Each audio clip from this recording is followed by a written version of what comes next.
Things Hidden.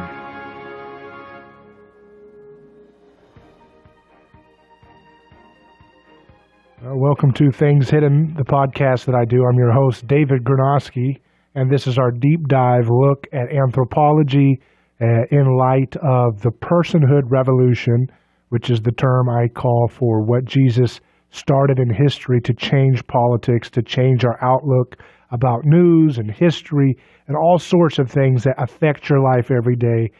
There's a way to think of Jesus which is, I think, an error, which is that it's just another little fairy tale, just another little story and something that you put in your pocket and it gives you access to a certain kind of,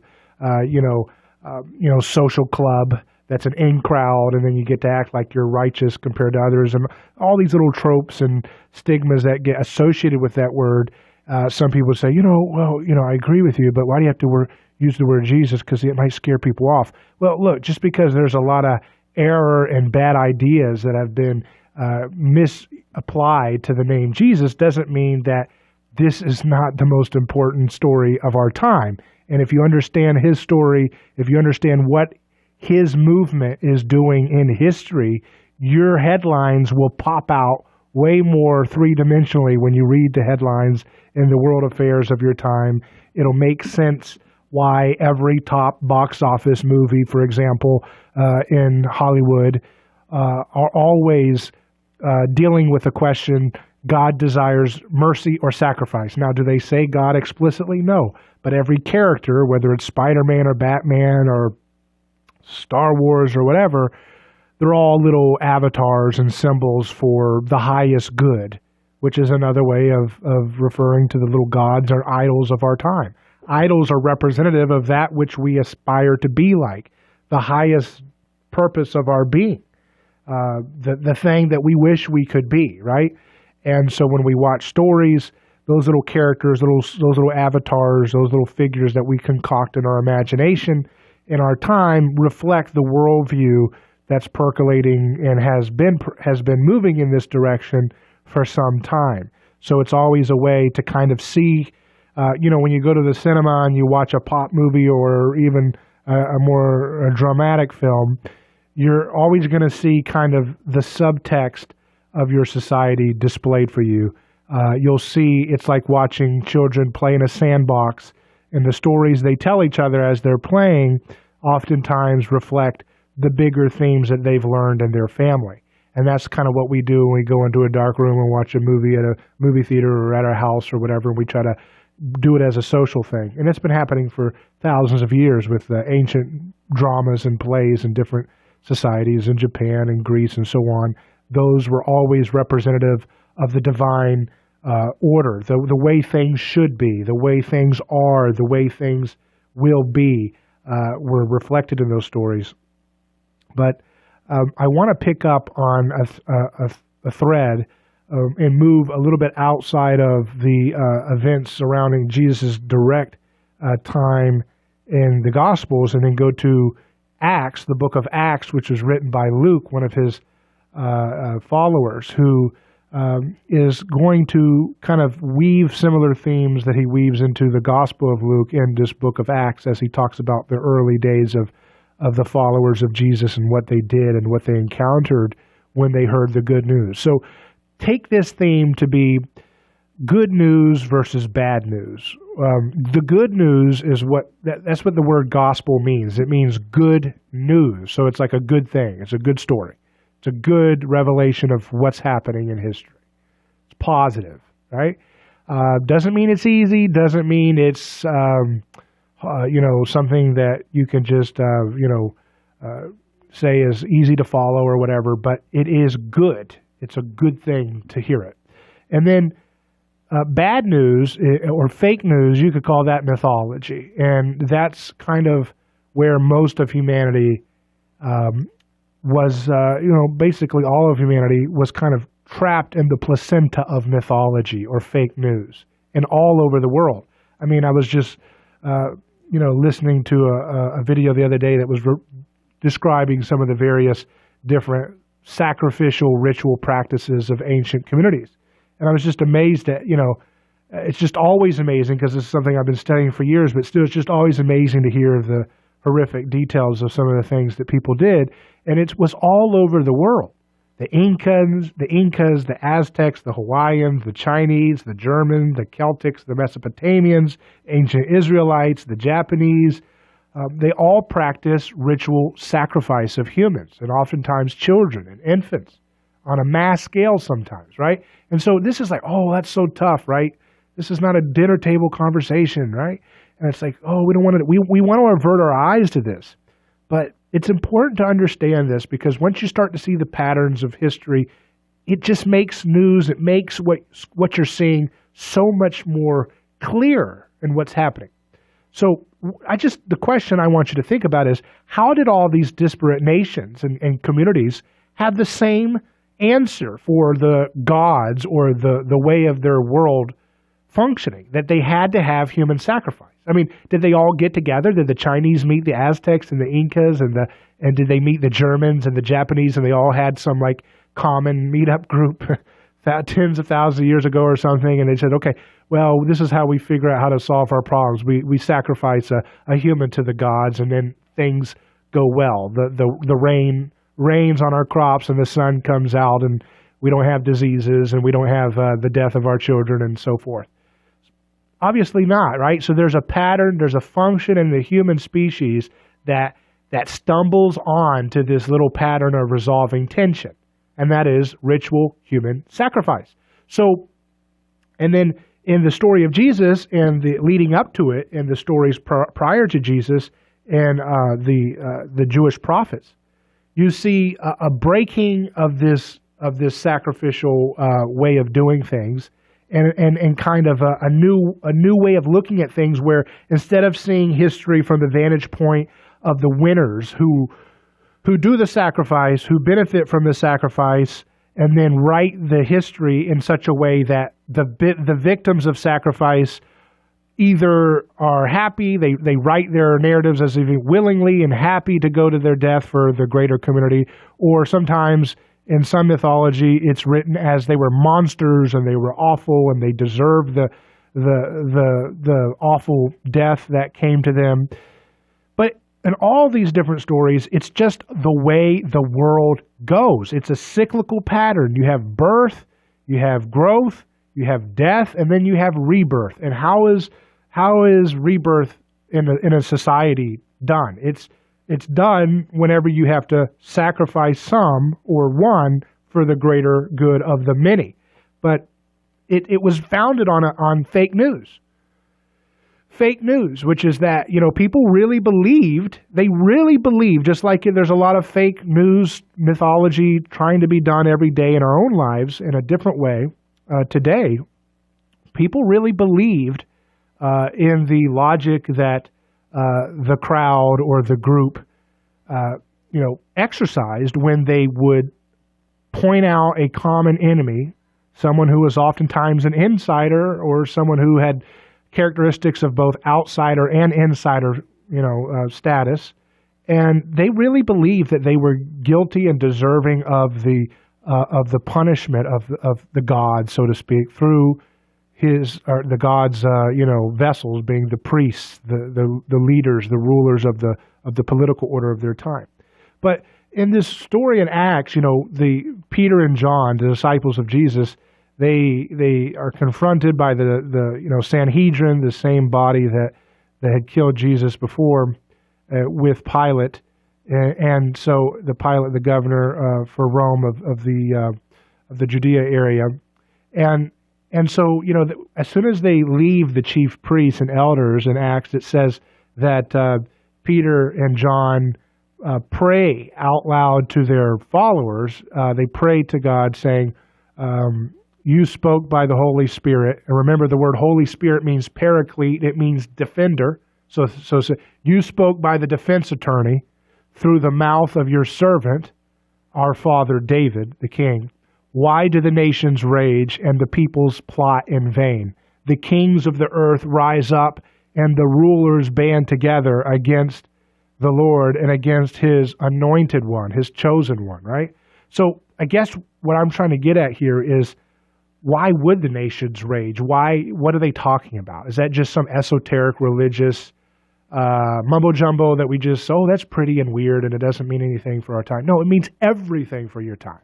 I mean, look around and look at why people can't get along, right? If I mention the word Trump, some of you listening would just viscerally feel pain or irritation or annoyance.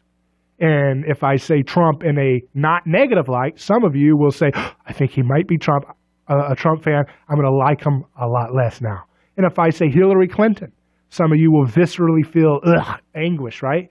And then if I say, Hillary Clinton, she was a child once. She has the need for love. She has the need for mercy. She has the need for grace. She has the need for a hug. If I say that irritates some people, right? That's because politicians today are not effective scapegoats as they were in the ancient times, right? Kings were scapegoats.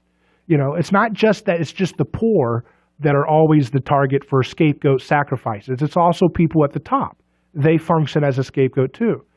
In fact, they're kind of like an avatar of the society that they lift up and then they imitate and kind of envy, and they imitate and kind of envy, and they find their whole purpose vicariously through this powerful person. And then when that person violates certain rights or taboos or breaks certain rules of order within the community, then that person's time's up and they can be killed to avenge the tensions and the crisis and the pain of the crowd.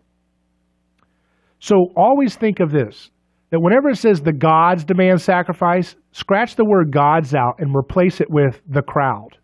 But the crowd doesn't want to believe, that it's just operating on its own, internal self. Remember, the ancient world did not have some kind of concept of a rugged individual who's like, I just logically feel that I need to sacrifice this person, this witch or this witch doctor or rainmaker to make the rains come or whatever. They don't think of it that way. They think of themselves as part of a national body, as part of a kind of a transcendent whole, right? That has certain myths that keep that body together and bound together.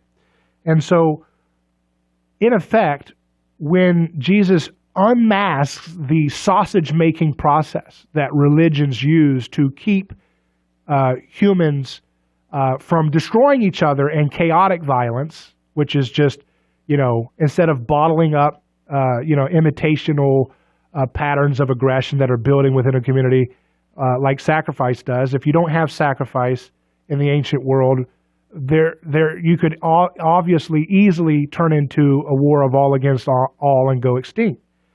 So Jesus unveils that, and Peter and John witness that, and they miss it while he's unveiling it, as the gospel stories say.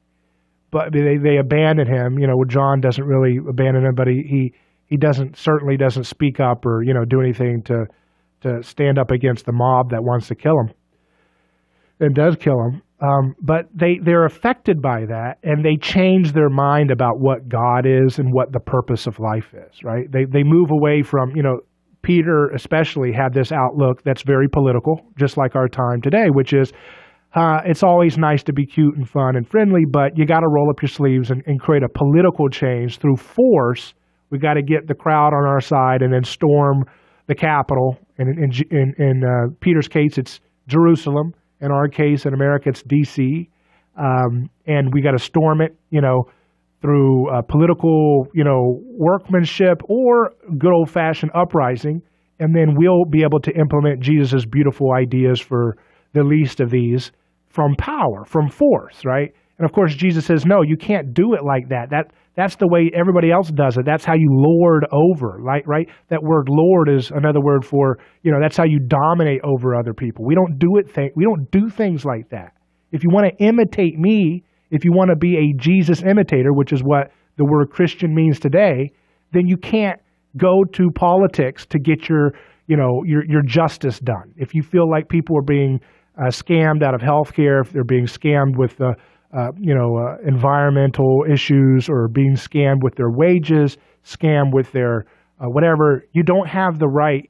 If you want to imitate Jesus and be truthful when you use that word, you don't have the right to just do a political uprising, a revolution in the street. That's not appropriate to be a follower of Jesus. And then the other thing is you can't go and create a political campaign and try to lord over, right, through political power and domination, your rivals, and then force the principles and the morals of Jesus through government. You can't do those. Those are totally off the books when you imitate the non-sacrificial way of doing things like Jesus is showing. So that's what Peter and John get, and that's why they quote this ancient psalm from David saying, "Why do the nations rage and the peoples plot in vain?" So nations in the Bible means a group of people, right, with a common history, a common value set, and a common sense of being bound together. And if there's one thing to take away from this, it's that they rage in vain because God took away their pacifier. God took away humans' pacifier. They don't have the ability to unite themselves with a believable sacrifice. Now, you might stop there and say, okay, but David, you've pointed out in other works on your essays online and other podcasts and radio shows that this sacrificial scapegoat thing that you talk about is still happening in government, right? And yes, it is, right? And yes, the desire to find someone to blame for your problems and to create a community around excluding that person or people group, that impulse psychologically and sociologically still exists and still operates as the foundation for so much of what we do. But the reason why I say the pacifier has been taken out of the mouth of humanity is that it doesn't bind us together in any significant way as it did in the ancient world. In the ancient world, there weren't competing media representations about a sacrifice. You didn't hear, if you're an Inca community, you didn't hear the vantage point of the guy who had his heart ripped out. You didn't get to hear his side of the story. I didn't want my heart ripped out. That was wrong. They really, you don't get to hear him and his friend's perspective, right? There's just one news outlet. It's called the priests who write the myths that reinforce the values of might makes right, which is the underpinning logic behind these sacrificial practices. So there is no unification now when we sacrifice. Now, there's vestiges of it, right? Because I just said, we do form little groups and cliques, whether it's in political ideology or economic ideology or racial ideology. We do all kinds of little tribal identity groups to bind ourselves together based on mutual hatred of an enemy other. And then within that group, we're always sacrificing others who are not living up to harder and harder purity codes of speech codes or whatever things you have to do to virtue signal that you're the best within your little clique that you've created. So we're still trying to do it, right? But there's a reason why we don't unify, right? There's a reason why opinion polls don't show 98% of the public supports the president, whoever they are, right? There's a reason why, we're always splitting off into more and more groups. Even when you look in a tribe, if you look at Protestantism, they're always having schisms and breakaways and arguings and fighting. They're not unified in a Borg hive mind. And even within, they split off and create a new schism, and they try to become unified based on, well, we're not X, Y, and Z people because we don't believe X, Y, and Z stuff. But even in that new schism body they create, new little dissenters and Galileos and contrarians and misfits pop up and start rivalry over stuff, right? They have the same object of desire to be right, to be the holy one, right? To be the one who's got the power or influence or whatever. We all humans do this and have this proclivity, and it happens in workplace, right? Someone works at a company, they get angry at the boss because they feel like they're not treated like the superstar they are. They go and find and create a rival company, right? And then they try to fight tooth and nail just to beat their rival instead of just building a good product that actually makes sense. But we don't bind together around our sacrificial rituals anymore. And because of that, they're not able to pacify and unite us. And they're not able to keep a common mythology in place.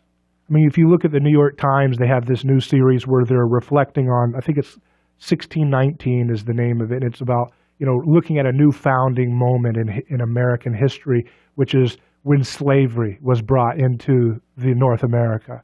and what that meant, right? And so they're telling these stories from a slave's perspective. This is very much an imitation of the aesthetic of the Bible. The Bible contains this unique perspective of looking at the vantage point of history, not from the dominant winning crowd, but looking at it from the minority report, looking at it from the person who, at the original mythology making time, was not given a voice to say, actually, I wasn't a monster. I wasn't Medusa. I wasn't a god. I wasn't happy. I didn't confess guilt. You forced me to confess guilt by torture. I wasn't a happy part of this hierarchy of slavery or whatever. That's what the Bible does. It gives a voice from below, a voice from the person who is grinded down in history as some kind of cog for some, grandeur of some kind of people's sense of self and their desire to maintain order through the backs of victims being destroyed.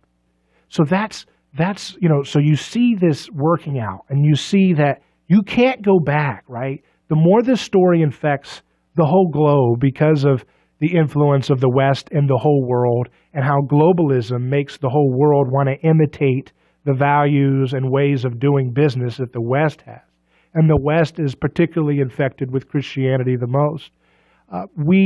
This infection of Christian revelation, of the ineffectiveness and the fake news of sacrifice and the fake news of creating myth based on sacrificial logic, it's going to continue to crumble apart. And the more we try to cling on to government and collectivism and coercion and identity groups to impose some justified martyr narrative of why we have the right to get revenge sacrifice on someone who's hurt us, the more it will continue to divide. It will continue to break apart.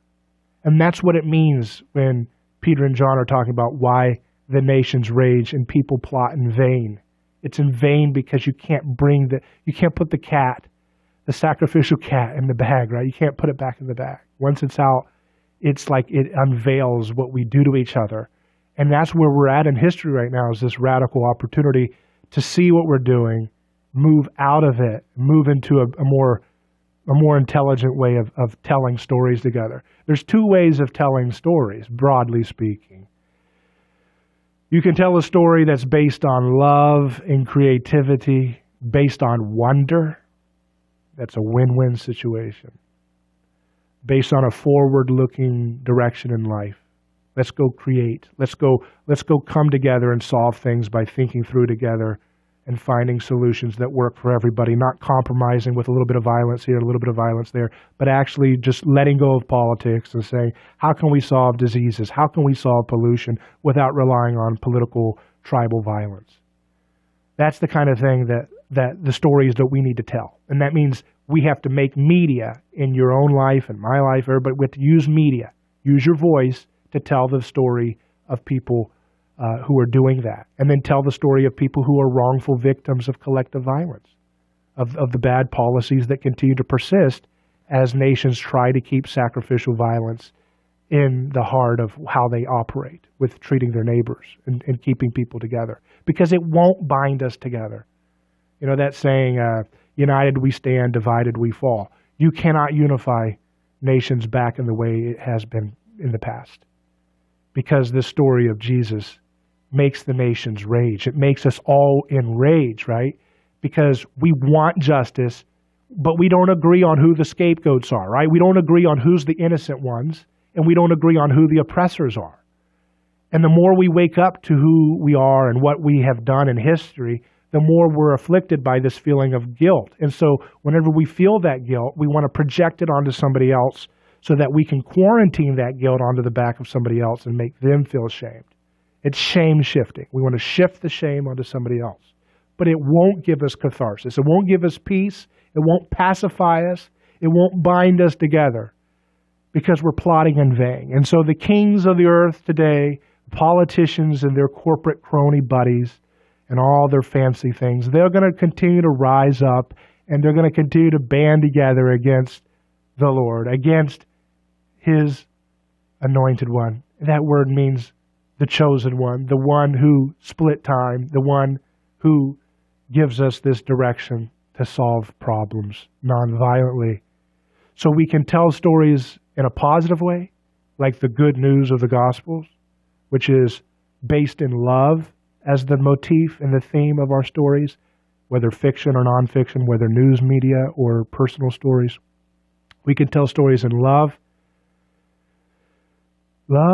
confidence, and wonder. Or we can tell stories in fear and aggression. And a lot of times we mix the two, right? If things are not so black and white. But I would say we have to let go of fear and aggression as the underpinning of our stories, because that's fake news. And the personhood revolution of Jesus is continuing, and we can be a part of it. I'm David Gornoski. Email me, david@aneighborschoice.com. This is Things Hidden.